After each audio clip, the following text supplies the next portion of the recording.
కంటికి smart care, మీ లుక్కి perfect pair. Mister opticals, your style a vision. దర్శకుడుగా తొలి ప్రయత్నాలు ఎలా సఫలీకృతమైనవి?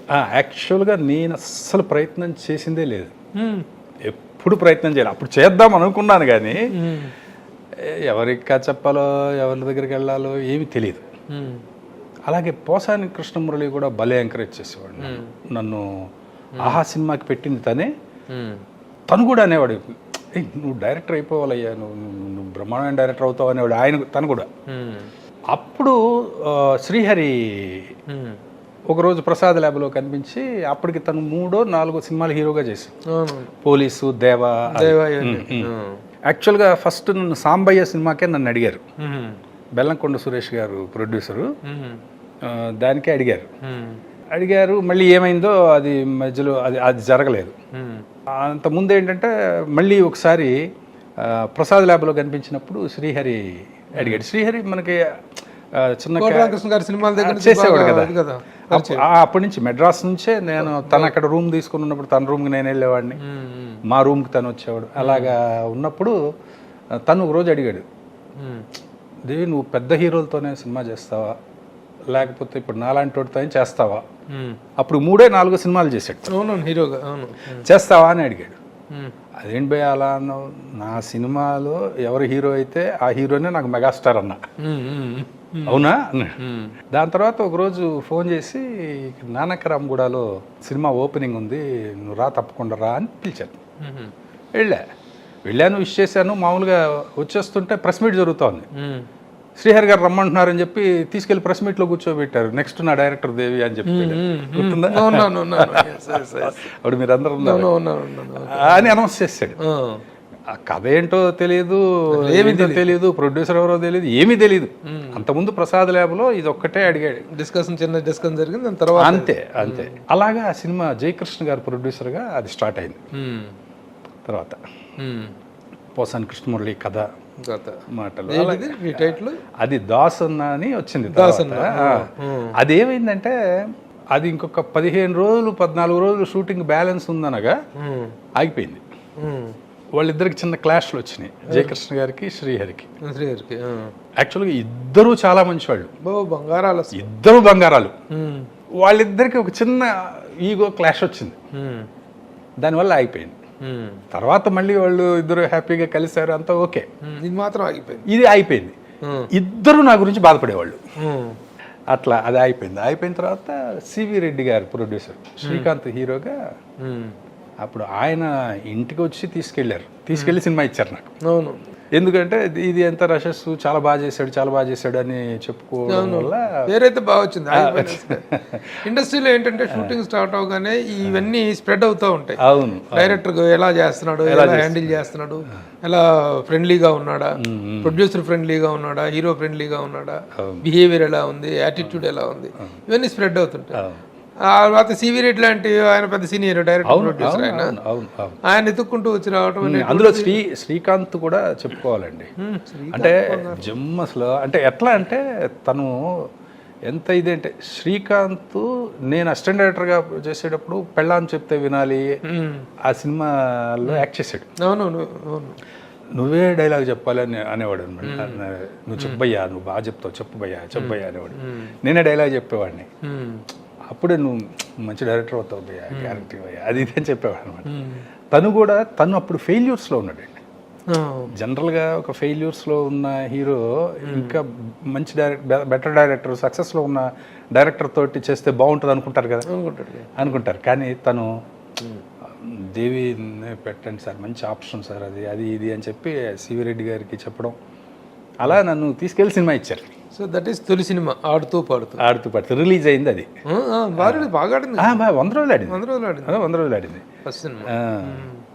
అట్లా సునీల్ షూటింగ్ కూడా వచ్చాను. అవును ఫిలిం సిటీలో. అవును, ఎక్కువ భాగం అక్కడే జరిగింది. అవును, ఎక్కువ భాగం అక్కడ జరిగింది. 100 days ఫిల్మ్, 100 days ఆడింది. ఫస్ట్ సినిమా 100 days పోస్టర్ కూడా చూసాం. తర్వాత ఏంటి జర్నీ? లీలామహల్ సెంటర్. అది కూడా 100 days ఆడింది. 100 days. వండర్ఫుల్ క్రైమ్ థ్రిల్లర్ అది. అవును, లీలామహల్ సెంటర్. అవును, బాగా ఆడింది. అది బాగా ఆడింది. బాగా ఆడింది. బాగా అందరూ అంటే అస్సలు ఎక్స్పెక్ట్ చేయని సినిమా ఇంత ఆడిందని నాకు డిస్ట్రిబ్యూటర్లు ఫోన్లు చేసేవాళ్ళు. అది అసలు భలే ఆనందం కలిగించేదన్నమాట. నాకు ఆడుతూ పడుతప్పుడు డిస్ట్రిబ్యూటర్లు ఫోన్ చేశారు, బాబా రూపాయికి రూపాయి వచ్చిందని చెప్పేవాళ్ళు. సేమ్ లీలామాల సెంటర్కి చెప్పేవారు. అసలు బ్లేడ్ బాబ్జీ అప్పుడైతే అసలు అందరూ డిస్ట్రిబ్యూటర్లు ఫోన్ చేశారండి.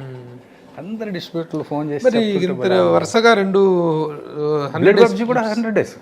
మూడోది అది మూడో సినిమా నాలుగో సినిమా అది. మధ్యలో ఒకటి పోయింది, అది పాండు కొట్టింది దెబ్బ. అది కొట్టింది దెబ్బ.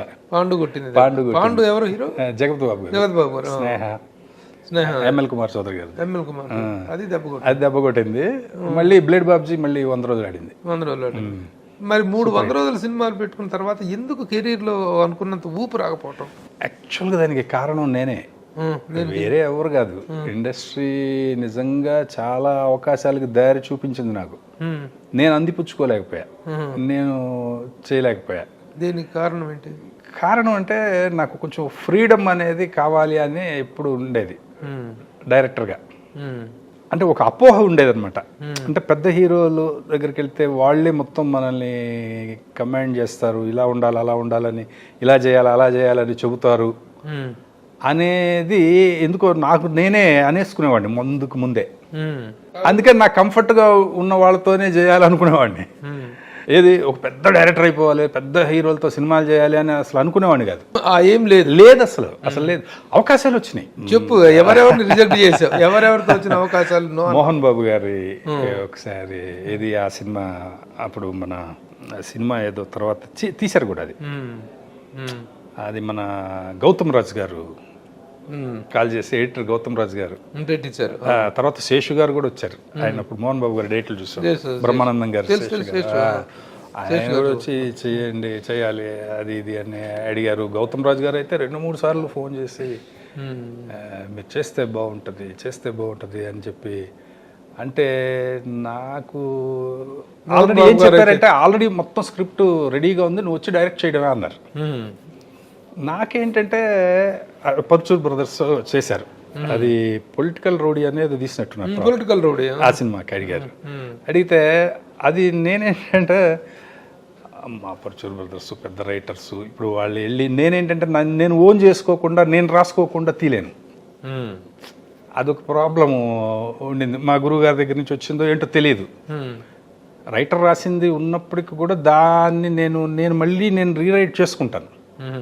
రీరైట్ చేసుకుంటే నేను చేయగలను. అక్కడికి వెళ్తే మరి పెద్ద రైటర్స్ వాళ్ళన్నీ మార్చేస్తే బాగోదేమో, మళ్ళీ మోహన్ బాబు గారికి నచ్చదేమో, ఎందుకు వచ్చిందని చెప్పి తప్పించుకున్నారు. అలాగే మోహన్ బాబు గారిది 2-3 సార్లు పాండవులు మీద అప్పుడు కూడా అడిగారు ఆ సినిమా చేయమని. కోన వెంకట గారు ఫోన్ చేసి, తర్వాత బాలకృష్ణ గారు పిక్చరు, బాలకృష్ణ గారి అడ్వాన్స్ కూడా ఇచ్చారు నాకు, అడ్వాన్స్ కూడా ఇచ్చారు. అది తర్వాత అది నేను వదిలిపెట్టలేదండి.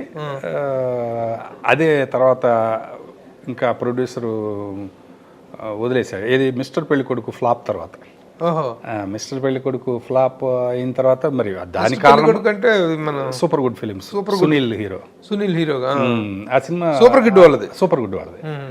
ఆ సినిమా ఆడలేదండి. ఆ సినిమా టైం అప్పుడే నాకు అడ్వాన్స్ కూడా ఇచ్చారు. నేను వద్దన్నా కూడా ఇప్పుడు వద్దండి, నేను అడ్వాన్స్ తీసుకోవడానికి కూడా భయపడేవాడిని. ఎందుకంటే ఫస్ట్ పిక్చర్ అప్పుడే ఒక చిన్న అడ్వాన్స్ తీసుకున్నా, ఒకళ్ళు ఇచ్చారని. దానికోసం చాలా చిత్రహింస అనుభవించాను నేను. అది సినిమా తీరు మాదే నెక్స్ట్ అంటారు, మీరు ఎవరికి కమిట్ అవ్వకూడదు అంటారు, అర్ధరాత్రి ఫోన్ చేస్తారు, ఎప్పుడు ఫోన్ చేసినా లిఫ్ట్ చేయాలి. ఏంట్రా నాయన ఈ గొడవ ఏంట్రా అని చెప్పి, పోనీ నేను రిటర్న్ ఇచ్చేస్తానండి అడ్వాన్స్, మీరు తీసుకోండి అంటే తీసుకోరు, నన్ను వేరే సినిమా చేయనివ్వరు. ఇట్లా ఒక టార్చర్ అనుభవించాను. ఆ భయంతో అడ్వాన్సులు తీసుకునేవాడిని కాదు ఎవరి దగ్గర. ఇప్పుడు యాక్చువల్గా మీకు మిస్టర్ పెళ్లి కొడుకు చేసే టైంకి 5 ప్రొడ్యూసర్స్ అడుగుతున్నారు సినిమాలు చేయమని. 5 ప్రొడ్యూసర్స్.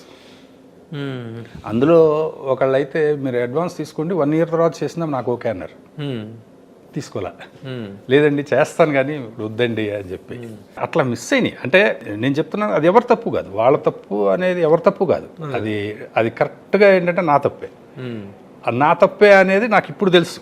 ఇప్పుడు మొత్తం ఎన్ని సినిమాలు అయినాయి ఇప్పుడు? 7 సినిమాలు నేను డైరెక్ట్ చేశాను. బ్లేడ్ బాబ్జీ తర్వాత ఇది ఫస్ట్ శ్రీహరి సినిమా, తర్వాత రిలీజ్ అయింది అది. అది మొత్తం షూటింగ్ చేయలే. ఇప్పుడు అది ఎలా, ఇప్పుడు 1, 2, 3 సీన్లు చేసాం, 4, 5 చేయలే, 6, 7, 8, 9, 10, 11, 12, 13 వరకు చేసాం, మళ్ళీ 14 సీన్ చేయలే, మళ్ళీ 15, 16, 10 అట్లా చేస్తాం కదా.